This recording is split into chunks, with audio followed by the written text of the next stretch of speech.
পুজোর সময় ছোটবেলাকার গান গাইলো ছুটি। গান শুনেই ছুটিকে চিনতে পেরে গেল ঠাম্মি। সম্পূর্ণ জানতে হলে আমার ভিডিওটিতে লাইক ও চ্যানেলটিকে সাবস্ক্রাইব করে দেখতে থাকুন। প্রতিকা ধারাবাহিকের আজকের পর্বে দেখা যাবে ছুটির বুদ্ধিতে অভি শেষমেশ একটি কঠিন কেস জিতে যায়।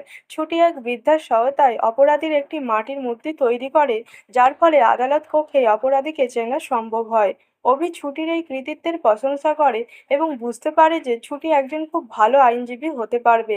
এরপর দেখা যায় বাড়িতে সত্যনারায়ণ পূজার আয়োজন করা হয়। অভির মা ছুটির জন্য অপেক্ষা করতে থাকেন, কিন্তু ঠাম্মি ছুটির ওপর খুব রেগে যায়। ঠাম্মি মনে করেন ছুটি এই বাড়ির যোগ্য বউ নয় এবং তিনি অভি ও ছুটির ডিভোর্সের কথা বলেন।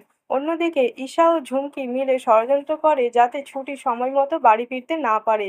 ঝুমকি গোপনে অভি ও ছুটির গাড়ির চাকা পাংচার করে দেয়। অন্যদিকে দেখা যায় গাড়ির চাকা পাংচার থাকায় অভি ও ছুটি বিপদে পড়ে যায়। অভির মা ফোন করে জানান যে হাতে মাত্র 15 মিনিট সময় আছে।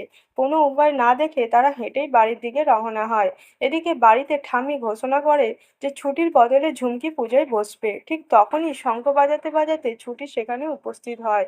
সে জানায় যে পরিবারের মঙ্গলের জন্যই সে শঙ্খ বাজাতে বাজাতে এসেছে।